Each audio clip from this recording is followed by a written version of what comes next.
Passando para o Mauro aqui. Tudo bem? Lígia, você prefere aquele enfoque que a gente tinha conversado, mais na questão da educação canal, ou você prefere o doutrinário? Como você quiser, mas eu gostaria do primeiro. Do primeiro? Tá bom. Bom dia, tudo bem? Estava só conversando com a Lígia para só ter uma direção aqui, né? A gente tinha conversado sobre a forma de abordar o tema, e a Lígia fez um pedido especial. Olha eu aqui, deixa eu compartilhar aqui com o meu grupo. Opa, estou falando aqui, peraí. Pronto. Essas modernidades, né? O pessoal fica, partilha no Facebook para a gente poder assistir ao vivo. Pronto. Bom dia a todos. Uma felicidade, mais uma vez, estar aqui. Agradecido, como sempre, pelo convite, a oportunidade de estudo.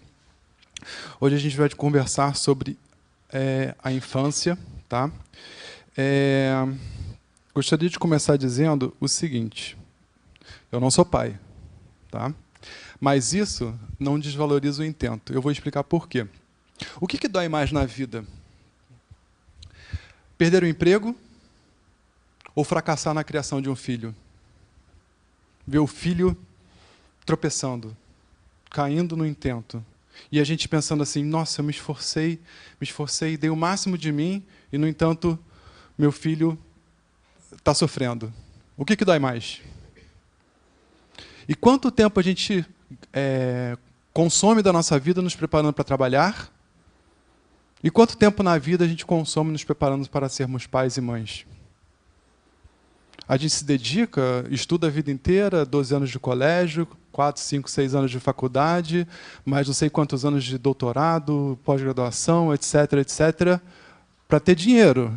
E a gente faz o quê para ser um bom pai ou uma boa mãe? Então, me ajudem no meu intento. Como eu disse, ainda não sou pai, mas estou estudando para isso. Tá bom? Então, vou trazer o fruto da minha reflexão em relação a isso. Já converso bastante sobre isso, tá? Não estou apenas teoretizando do que eu acho ideal, mas sim conversando a partir do ponto de vista de vários pensadores em relação às crianças, certo? Mas eu, como sempre, eu começo com uma história. De repente, acordei. Não lembrava onde estava, não lembrava quem era, queria falar e não conseguia, queria andar, mas não podia.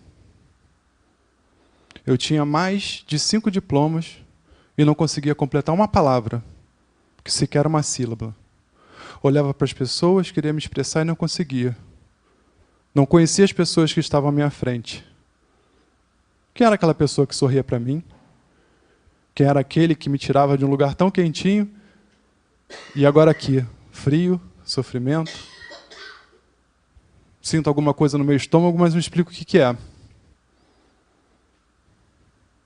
Vocês já imaginaram como seria a vida se a gente não tivesse esquecimento do passado? Seria mais ou menos assim, né? Imagina a gente acordando de um momento de perturbação, como diz no Livro dos Espíritos, sem saber onde é que a gente está, sem conseguir falar uma palavra, sem conseguir concatenar nossos pensamentos. Não seria bastante sofrido? Mas Deus é bom, não é? O que Ele faz para a gente? Esquecimento do passado. Por quê? Porque toda nova encarnação é um recomeço. Certo? Bom. Eu gosto sempre de embasar o que eu estou falando. Então, quem é esse espírito? Quem é esse espírito que habita uma criança? Vocês já pararam para pensar sobre isso? Ele é um ser ignorante? Ele é um ser inteligente? Ele é mais maduro do que eu? Menos maduro do que eu? Eu vim para ensiná-lo? Ele veio para me ensinar? Como é que é isso? E se ele veio para me ensinar, o que eu posso contribuir para esse serzinho aí, pequenininho, que veio para me ensinar? O que eu tenho para passar para ele? Vocês estão entendendo como é importante a gente saber o que é e a importância de ser pai e de ser mãe? Eu sei que o tom está um pouco dramático, né? Mas é só para dar o peso da importância dessa decisão, que em um momento a gente toma, né? Não aqui, consciente, tá tudo bem, eu vou ser pai. Ou então, ai meu Deus, não acredito, minha esposa está grávida. Não é essa a decisão, consciente ou não. Mas atrás, quando nós fizemos o nosso planejamento, um planejamento familiar, quando optamos voluntariamente por receber aqui, por afinidade espiritual ou de causa, aquela pessoa. Vocês imaginam que foi para José e Maria essa missão? Receber Jesus. Estariam eles preparados? Algum de nós aqui está preparado para receber Jesus como filho? Mas eles sabiam que era Jesus? Que estava ali? As Escrituras dizem que Maria, né, teve a anunciação. Não é verdade? Mas eles tinham dimensão da proporção disso? É fácil a gente imaginar a natureza de Jesus? Toda a sua representação, tudo que ele é, tudo que ele viveu, tudo que ele passou para chegar aqui? Não. Não que nossos filhos sejam Jesus, mas eles passaram bastante também para chegar aqui. Tá? Então, voltando um pouquinho nas questões do Livro dos Espíritos, na 132, é perguntado assim, qual é o objetivo da encarnação dos espíritos? Todos nós somos espíritos, né? Então é importante que a gente tenha a consciência dessa importância para nós, né? Para, em seguida, a gente respeitar a importância disso nos nossos filhos. E os espíritos respondem assim, Deus impõe-lhes a encarnação com o objetivo de fazê-los chegar à perfeição. Para uns é uma expiação, para outros é uma missão. Aí eu pulei um pouquinho. Devem suportar as vicissitudes da existência corporal, nisso é que está a expiação. Para alguns, né? Lembrando que a gente encara vicissitudes, a gente traduz diretamente vicissitudes como dificuldades, mas na origem da palavra é mudança. Então nós devemos encarar, né, as vicissitudes como mudanças. Então nascemos como? Se vocês chegarem no Google hoje mais tarde, bota assim, desenvolvimento embriológico, ou desenvolvimento do feto. E vocês vão ver, e isso é descrito num dos livros de André Luiz, no Entre a Terra e o Céu, que nós, durante os 9 meses de gestação da nossa mãe, passamos por todas as fases evolutivas dos seres vivos até chegarmos à nossa forma superior que conhecemos hoje, que é a humana.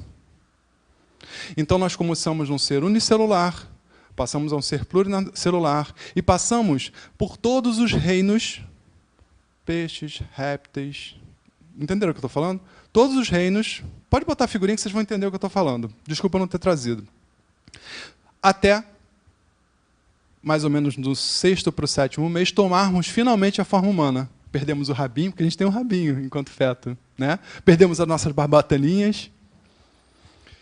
E isso é necessário para que nós experienciemos, mesmo que durante um período muito curto, tudo o que foi passado para chegarmos na forma humana. Porque nós nascemos simples. É difícil compreender isso, mas passamos pelos reinos minerais, vegetal, animal, até chegar no aminal. E esses todos são reinos de relação. O mineral, ele se relaciona. O chumbo não é pesado? O chumbo não impede a passagem da radiação? O ouro não é valioso? Não é cobiçado? Isso é uma vida de relação. E os vegetais? Eles recebem o sol, consomem, respiram gás carbônico e dão para a gente o quê? Oxigênio. Então eles se relacionam também. E nós? A nossa vida de relação começa muito cedo. Quem aqui lembra da sua primeira... Vamos lá, ao contrário. Quando foi a sua primeira lembrança? A minha foi mais ou menos quando eu tinha uns 3 anos de idade. 13, pô. 3 anos de idade. Se eu lembro de alguma coisa com 3 anos de idade, Será que, se alguém estivesse ali preocupado em me educar aos 3 anos de idade, de repente, alguma coisa relevante não lembraria? E por que a gente chega para o nosso filho e fala assim, fica quieto, menino, obedece, você não sabe nada? Eu tenho cuidado de escutar algumas palestras sobre o tema para ver o que o pessoal está falando. Às vezes, umas causam para mim uma certa dificuldade. Porque estava falando assim, não, porque você, para ter um filho, ele tem que respeitar a sua autoridade. Mas você tem que ter alteridade, ou seja, você tem que saber que do outro lado tem alguém. Mas ele tem que saber o que é aqui, agora, obedecer. Porque é importante as regras para a formação de um caráter. Tá. Então, a gente está partindo do princípio que não existia caráter. Nós somos os formadores do caráter daquela criança que está ali crescendo. Será que é isso? Daqui a pouco a gente vai discutir. Eu estou só jogando. E por que nós nascemos, então, com tanta dificuldade de comunicação? Por que nós passamos por esse período, né, de imperfeição, dificuldades de vocabulário, porque nós não temos, dificuldade de expressar os nossos sentimentos, porque não temos vocabulário, dificuldade, como eu falei, sequer de falar uma palavra, porque ainda não podemos. Os espíritos colocam para a gente, somando-se a isso o esquecimento do passado, que é um momento de repouso que nós temos antes, repouso e formação, né, antes de começarmos o nosso projeto reencarnatório de fato. Tá? O espírito da criança pensa da mesma forma que um adulto? O que vocês acham? O espírito de uma criança pensa da mesma forma que um adulto? Não. Tá. A criança tem efetivamente a inteligência mais limitada que a nossa. Mas por quê? A gente está falando aqui que é um espírito que viveu, é um espírito multimilenar, assim como nós. Várias existências. E qual a diferença nossa, nesse momento, que a maioria, né, adultos ou quase adultos, para uma criança? O corpo. Temos um pouco mais de experiência. As experiências vêm através do quê? Informações. Informações que são interpretadas pela nossa... né? Não é isso? E aí a gente começa a ter os conceitos de deu certo, deu errado. Não é de certo e errado, tá? Porque o certo e errado é relativo pra caramba. Certo? A gente tem conceitos de isso me fez bem, isso não me fez tão bem. Então, eu prefiro seguir por algo que me faz bem e deixar um pouco de lado algo que não me faz tão bem. Isso não tem nada a ver com certo e errado. Tá? Então, nós precisamos de um determinado tempo de amadurecimento do corpo para que sejamos capazes de desenvolver novamente a razão. E o que é razão? O que seria razão? Alguém fala aí para mim o conceito de razão, da palavra razão. Não é dividir não, tá? 2 dividido por 3. A razão de 2 por 3? Não, razão. Razão filosófica. Porque faço o que faço. Tá bom? Tudo bem. Então, você está colocando a razão como uma justificativa para o que eu faço? Tudo bem. Para a filosofia, a razão é uma faculdade, tá? Em virtude da qual o ser humano é capaz de identificar conceitos e de questionar as causas. Certo? Consegue determinar a coerência ou a contradição entre eles e pode induzir ou deduzir outros diferentes daquele que já conhece. Então, através da razão, nós exercitamos quem? O nosso pensamento. Mas a partir do quê? Do que já conhecemos. Certo? Então, existe lá eu estou seguindo mais ou menos o cronograma das perguntas, mas a gente está aprofundando isso. Então, não estou sendo direto nas perguntas. Eles perguntam assim, por que o sonho da criança é pueril e o do adulto é mais complexo? Como é que um homem das cavernas... Vamos supor assim, nós fazemos uma viagem do tempo há 200 mil anos atrás e vamos encontrar o homem da caverna. Mas aí a gente leva coisas para documentar. A gente leva uma câmera, a gente leva um iPad, né? A gente leva Enfim, instrumentos da modernidade para documentar isso, certo? E nós chegamos lá numa caixa que chega flutuando. Como o homem das cavernas vai interpretar isso? Não, vamos lá, no pensamento. Vou traduzir. Então, ele vai olhar e fala assim, nossa, uma caixa saiu do céu, apareceu do nada, é uma coisa divina, e chegou uma pessoa cheia de aparelhos aqui, e ele fazia mágicas. Mas eu não entendia muito. Não é assim que a criança faz? Né? Então, será que o sonho dela é pueril, ou ela não está conseguindo explicar para a gente? Porque se a gente imaginar, nós dormimos, todo sono pode ser um desdobramento. Nas crianças isso é mais fácil. E aí ela vai na vida de relação lá fora, no mundo espiritual, encontra as pessoas que estão reforçando o seu projeto reencarnatório, volta, né, mas tem a interpretação dela e volta aí, né, no corpo de novo com todas as limitações.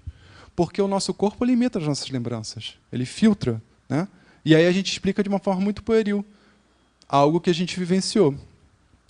Já no adulto, existe já a formação, né, do ego, do seu vocabulário e tudo mais, então ele dá àquelas vivências o teor da sua experiência. Tá? E aí, vamos a mais um conceito. Né? A gente falou que a razão é fruto, né, do nosso pensamento, né, que a gente vai pensando, tira conceitos, validades daquilo, está certo, está errado, está bom, está ruim. Né? E o pensamento? Qual é a origem do pensamento? Vocês vão entender por que eu estou fazendo tudo isso. Né? Quem é que está pensando? Porque eu falei assim, o espírito ele não se expressa porque o cérebro ainda não está desenvolvido. Né?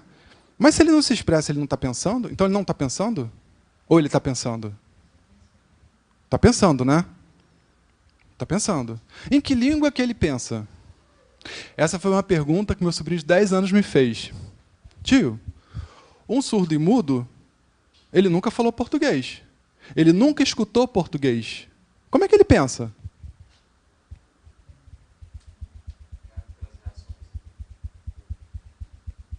Não é uma pergunta importante? Não é? Então, quem é que pensa, gente? O espírito. Mas quem que traduz o pensamento? O cérebro, a nossa mente. A nossa mente. Então, a mente ela é a estrutura que nós temos, tá? Na vida espiritual também. Vide lá o corpo mental, bem descrito pelo André Luiz. Tá? É a estrutura que serve para nós traduzirmos, a partir da nossa experiência, aquilo que estamos passando. Muito bem. Então, nós pensamos em energia, em vibrações, mas o nosso corpo hoje, quando a gente pensa, como a gente... a nossa língua natal aqui de todos nós é português, parece que a gente está pensando em português. Mas é porque a gente está validando o nosso pensamento, o nome disso é calcar, é a calção psicológica, a calcagem, esqueci o nome. Quando a gente calca psicologicamente através do conhecimento que a gente tem. Então a gente tem um pensamento, a gente tenta explicar aquilo através do que a gente já tem, a gente calca aquilo. Isso se chama calcagem, se não me engano. Desculpa a ignorância. Enfim. Então, a gente tem alguns tipos de pensamento. Ele pode ser dedutivo, pode ser indutivo, pode ser analítico, pode ser sistêmico, pode ser crítico. Tá? Só para vocês entenderem que o pensamento é uma coisa bem complexa. Certo? Só que nós, né, os espíritos, eles contam para a gente assim, que nós não temos, né, antes de encarnarmos, nós passamos por um momento de perturbação. Eles chamam assim, e falam para a gente, alertam que eles chamam de perturbação por falta de uma palavra mais precisa no nosso vocabulário. Essa perturbação traduz-se em um momento em que nós vamos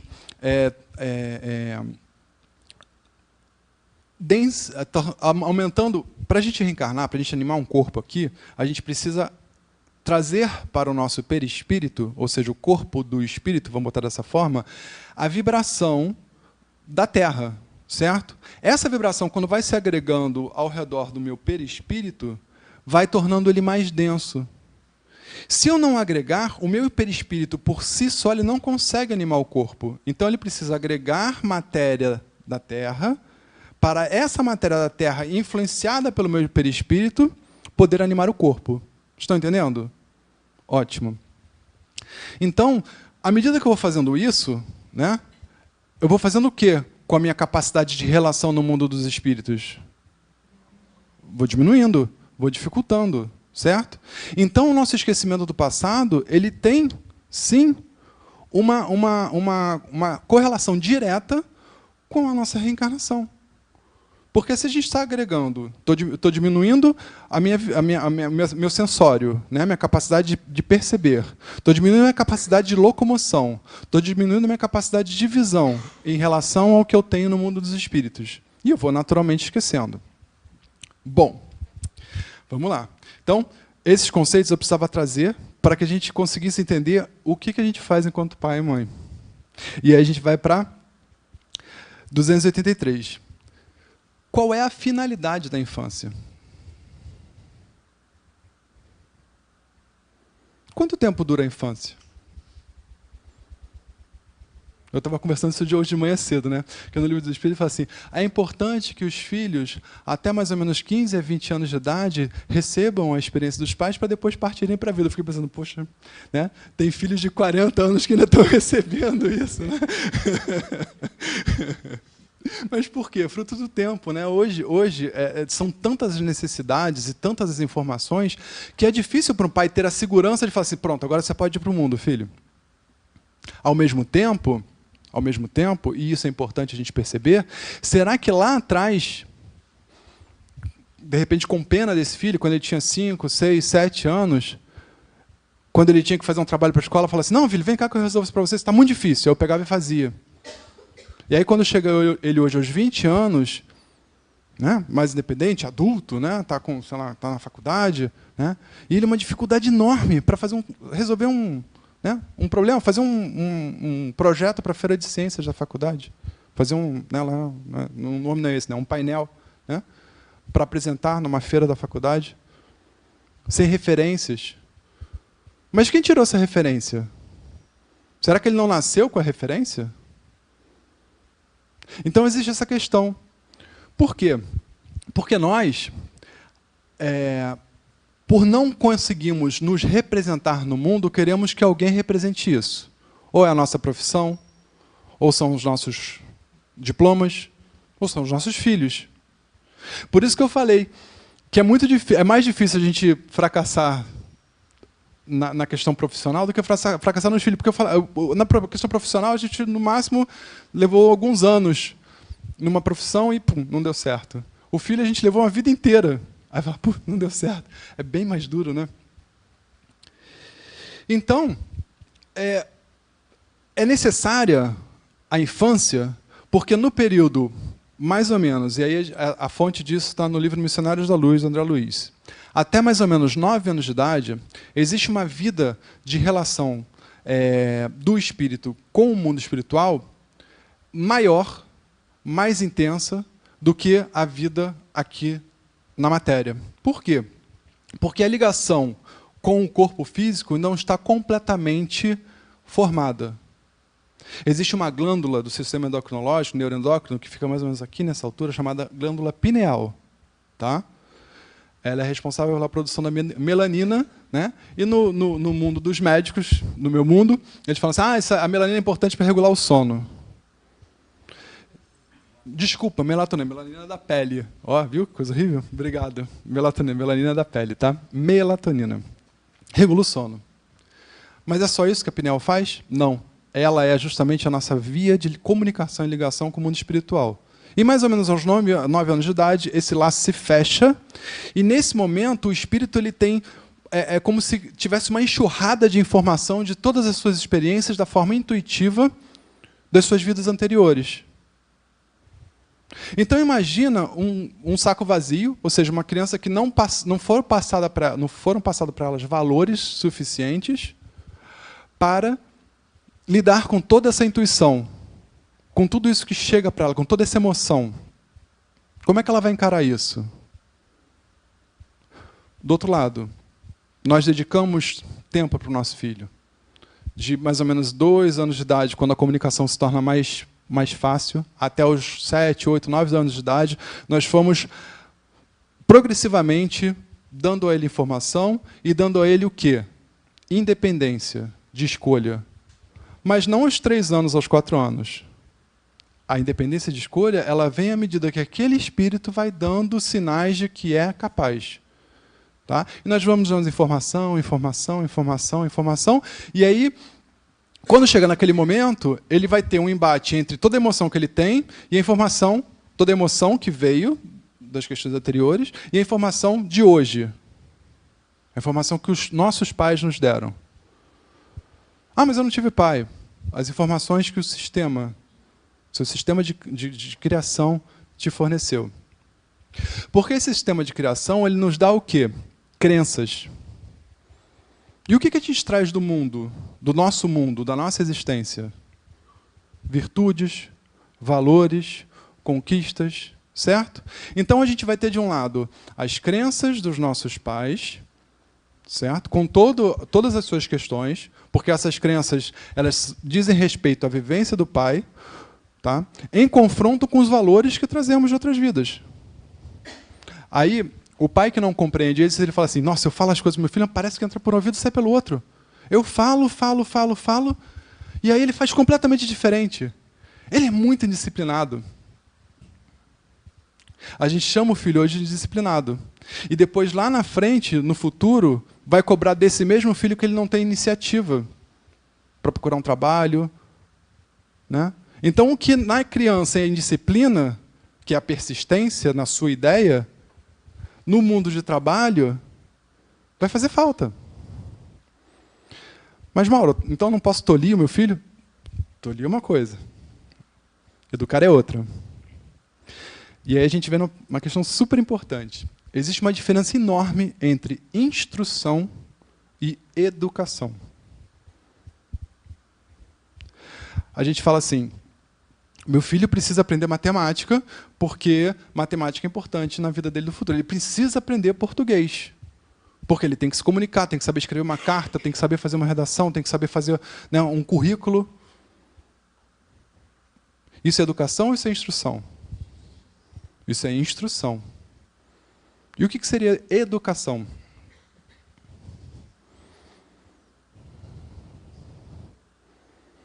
Transmissão de valores? Tá. E que valores são esses? Morais. Exatamente. Exatamente. Então, né, aquelas coisas chatas, eu acho chato, mas é importante que a gente fale isso, a etimologia da palavra, né? Então, são 3 vocábulos, educare, evocare, evolvere, todos do latim. Educare é tirar de dentro, certo? Então, todo o princípio da educação socrática, a maiêutica, tá? Que é o quê? Sócrates ele educava as pessoas através de perguntas. Ele ia fazendo perguntas e ia provocando o raciocínio daquela pessoa para educare. Ou seja, né, extrair de dentro daquela pessoa o conhecimento que ela já tinha. Espera aí, Mauro, o conhecimento que ela já tinha? E que conhecimento é esse que a gente já tinha? Da nossa vida de espírito. Mais do que isso, a educação moral, de onde vinha isso? O que jaz no nosso âmago, no nosso cerne? A consciência divina. Ela já está aqui. Ela só não foi evocada. Então, o processo de educação ele se assemelha a uma arte, onde você identifica no filho as suas qualidades e usa aquelas qualidades como forma dele compreender a realidade. Ele não tem que compreender a realidade a partir do meu ponto de vista.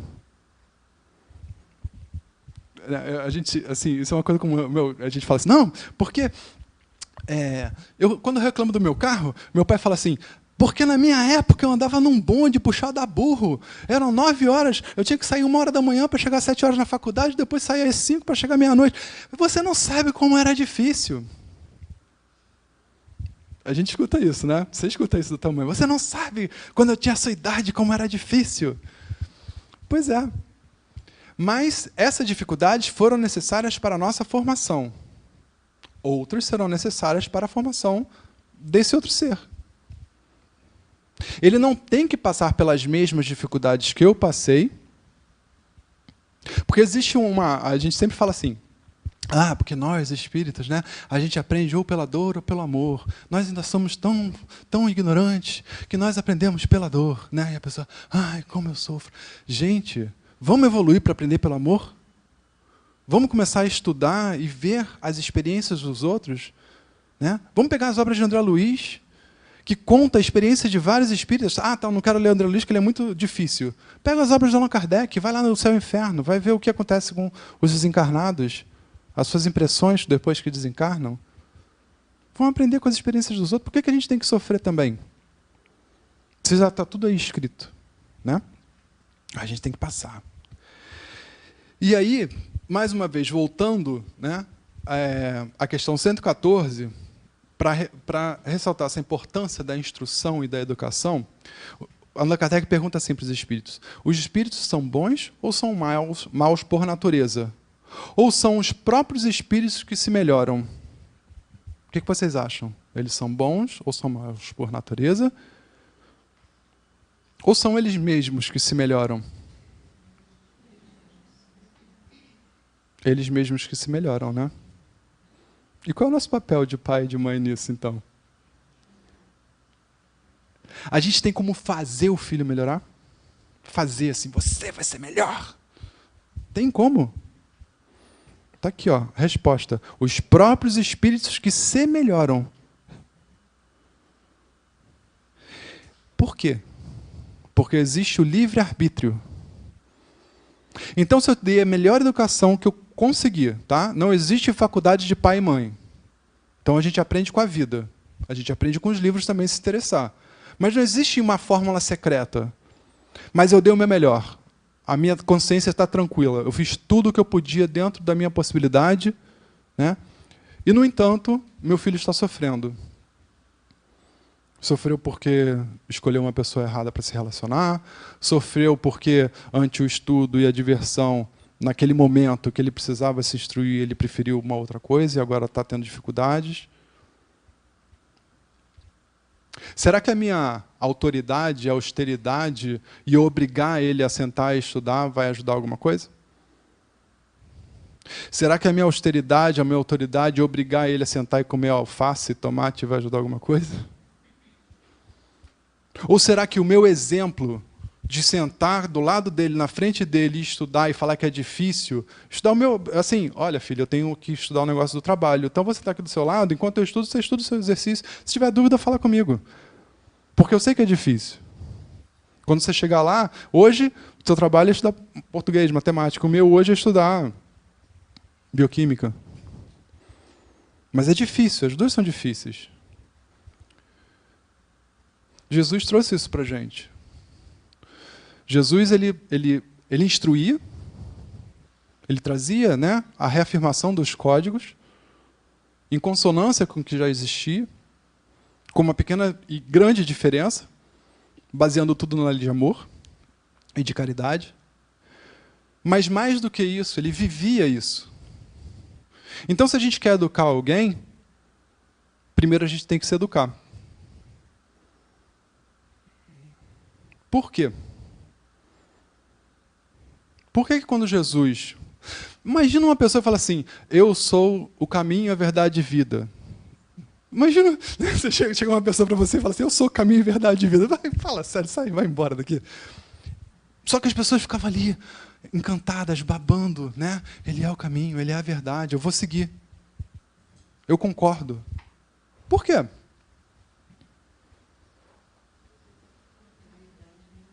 Autoridade moral. Você mais ousado, hein? Jesus sempre teve essa autoridade moral? Sempre? Ele nasceu assim? Foi feito perfeito? É um ser angelical? Não. Foi construída, né? Assim como a nossa? Pois é. Tem um livro de um filósofo brasileiro, ele já é falecido, tá? Ele foi padre, é teólogo, filósofo, enfim, poliglota, chama Alberto Horden. Extremamente inteligente, extremamente inteligente. Um livro que se chama A Educação do Homem Integral. Difícil de ler, fininho, tem umas 100 páginas, é difícil de ler. Ele é difícil de ler por quê? Porque é um livro para a gente, não é para educar o homem, é para educar o homem que educa. Então, às vezes, a gente vê um filho tendo certas reações, a gente tem uma vida difícil, né? E aí a gente precisa trabalhar, né? Tem as contas e tudo mais. Então, tão logo como possível, a gente pega e coloca o filho numa escola, porque eu preciso trabalhar, e o filho precisa de atenção. E aí chega o final de semana, eu vou me relacionar com aquele filho que eu não me relacionei a semana inteira. E eu começo a perceber neles comportamentos que não são meu nem da minha esposa. Por quê? Quem é que ele está imitando?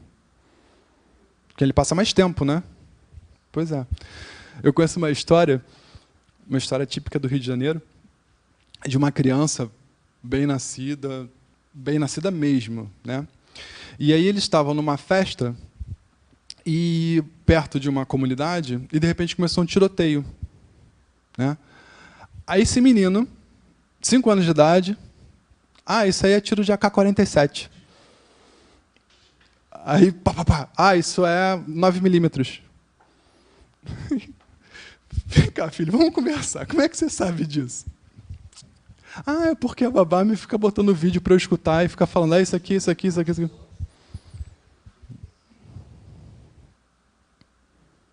A culpa é da babá ou a culpa é minha?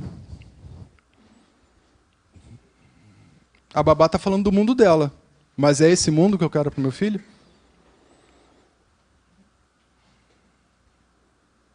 Se não é esse mundo que eu quero para o meu filho, o que eu tenho que fazer? Sentar para conversar, gente. Mas não é sentar para conversar. Tomara que meu pai não esteja escutando. Minha casa era assim, vamos sentar para conversar. Então a gente tinha meia hora antes do Jornal Nacional. Sentava todo mundo na mesa, né? Meu pai na cabeceira. Aí tinha aquela coisa, né? Minha mãe do lado esquerdo, eu, o primeiro filho, do lado direito, e depois vinha minha irmã e meu irmão do meu lado, né? Os 2 meninos, e minha mãe e minha irmã. Como é que foi o colégio? Como é que está a nota? Não sei o que lá, não sei o que lá. Pai, fui muito bem. Não faz mais de sua obrigação. E não sei o que, não sei o que lá. Porque você tem que estudar. E começar a dar bronca, não sei o que lá, e começar o Jornal Nacional. Acabou. Acabou. Eu sei. Começar... Silêncio, né? Mas, cala a boca! Fala no anúncio. Fala no anúncio. Aí vi um anúncio. Aí estava anunciando, sei lá, o carro, o lançamento. Cala a boca! Olha o carro!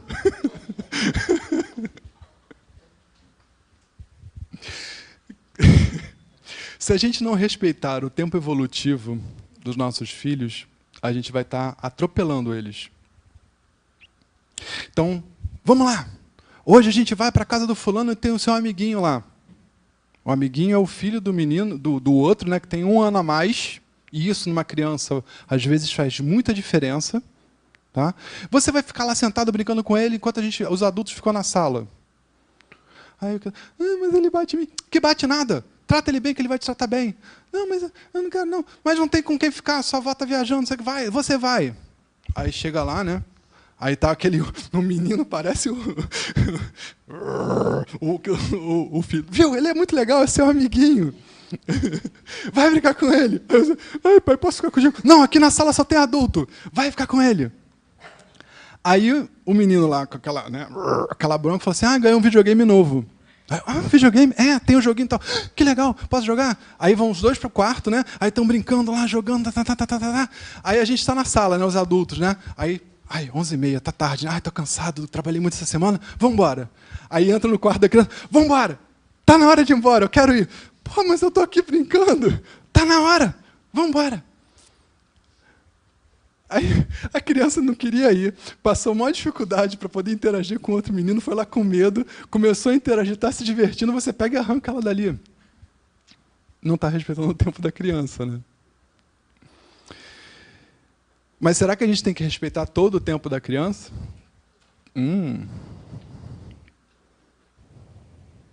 Eu vou no médico, aí o médico fala assim, olha, a sua pressão está um pouco alta, você tem que diminuir o sal.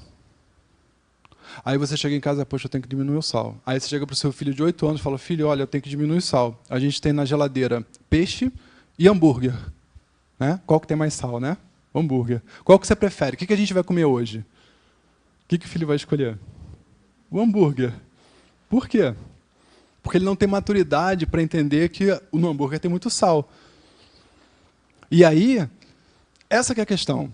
A gente tem que ter esse discernimento, essa arte no educar, de entender o que a gente pode perguntar para a criança e o que a gente não pode. Não é aquela loucura de chegar assim, filho, olha, tem banana, vamos fazer banana amassada? Mas eu queria comer laranja. Não, mas laranja não teve. Não, mas eu quero laranja. Aí você sai, né, 9h da noite, vai comprar laranja para o filho porque ele quer comer laranja. Será que o chefe dele lá, quando ele tiver 20, 25 anos, ele vai sair para comprar laranja para ele porque só tem banana? Não. Se bobear, o chefe fala assim, senta aí, choca uma banana, filho. Dá seu jeito, você quer banana? Então come banana. Vai fazer essa banana. Então, a diferença entre educar, evocar e evolver é muito simples. A gente precisa primeiro entender que a educação é pessoal. É autoeducado. Nós somos todos autoeducados. O que a gente passa para os filhos é informação. A gente pode passar informações extremamente válidas, que quando ele confrontar aquilo com os seus valores, que ele traz da sua existência multimilenar, vai fazer sentido. Por quê? Porque ele olha um pai que tem uma vida, ou uma mãe que tem uma vida que tem sentido. Vocês estão entendendo onde eu quero chegar? Evolver, que eu não falei ainda, né? Evocar, eu já falei de educar e evocar. Evolver significa desenvolver a partir de. Então, quando a gente fala que estou aqui para me desenvolver, significa que eu comecei do zero. Eu não estou aqui para me desenvolver, eu estou aqui para evolver. Porque eu já vim com uma bagagem, eu já tenho algo, né? E eu vim aqui para aprender a partir do que eu já tenho. Então, os filhos, né, que vêm para cá com missão, eu dentro da minha arte de educar, e da compreensão que, de repente, eu tenho um filho que tem uma compreensão de vida mais louca, né? A gente chama de louca. Meu filho é meio louco, ele tem uns pensamentos assim, eu não entendo muito bem, não. Diferente da minha, mas, de repente, válida. O que eu tenho que fazer? Não, isso aí não presta, não. É assim que eu tenho que fazer? Eu tenho que argumentar. Né? De repente, ele vai olhar o meu exemplo, vai se inspirar naquilo e vai achar mais interessante. Eu tenho uma paciente que estava passando por isso. Todas as escolhas da vida dela, hoje ela está com 57 anos, todas as escolhas da vida dela foram feitas por alguém. Então ela estava no colégio, óbvio, né? O pai tem que escolher o colégio que ele quer para o filho, tipo de educação, tudo bem. Mas aí ela queria fazer a faculdade. Ela estava entre, não lembro exatamente, direito. Aí o pai, filha, faz direito porque o direito vai te levar a algum lugar na vida. E a outra coisa era algo que ela gostava. E o direito era a profissão do pai. Aí ela fez direito. Aí ela estava apaixonada por um garoto. Só que o garoto era tatuado. Década de 70, né? Esse teu namorado parece um marginal. Olha essas tatuagens. Nem tinha. Ela fala que eram umas tatuagens assim. E tinha cabelo comprido. Tatuado, cabelo comprido da década de 70. Era um marginal. Olha o outro. O filho do vizinho. Sempre com o cabelo raspadinho. Está fazendo faculdade de economia. Ele é muito melhor partido do que esse seu namorado. Você está com uma apaixonite, filha. Você não vai levar a lugar nenhum. O que aconteceu? Deixou o tatuado, cabeludo, e foi para o economista. Viveu uma vida de casamento frustrada, porque ele só pensava em quê? No trabalho dele. Era um matemático. E ela era uma pessoa apaixonada. Dedicou a vida às filhas, 3 filhas. Isso é verdade, tá, gente? Isso é uma história real. Dedicou a vida a 3 filhas.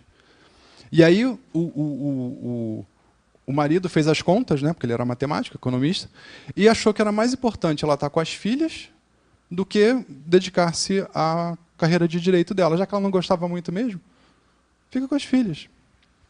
E aí ela dedicou a vida dela às filhas.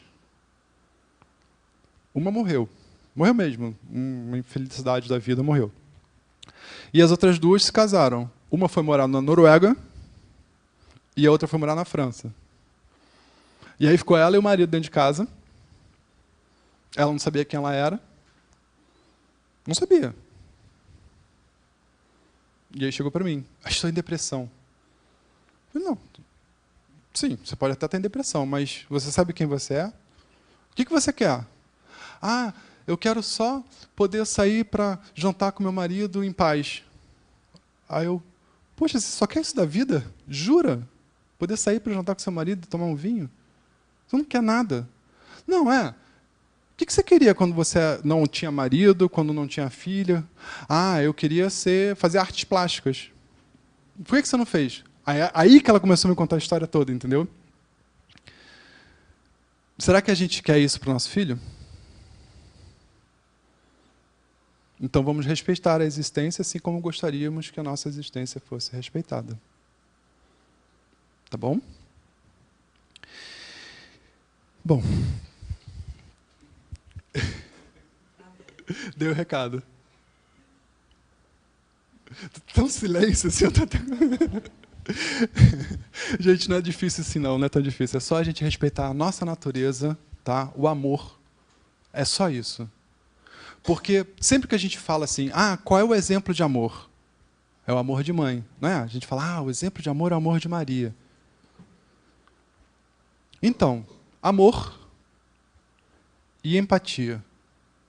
Só isso.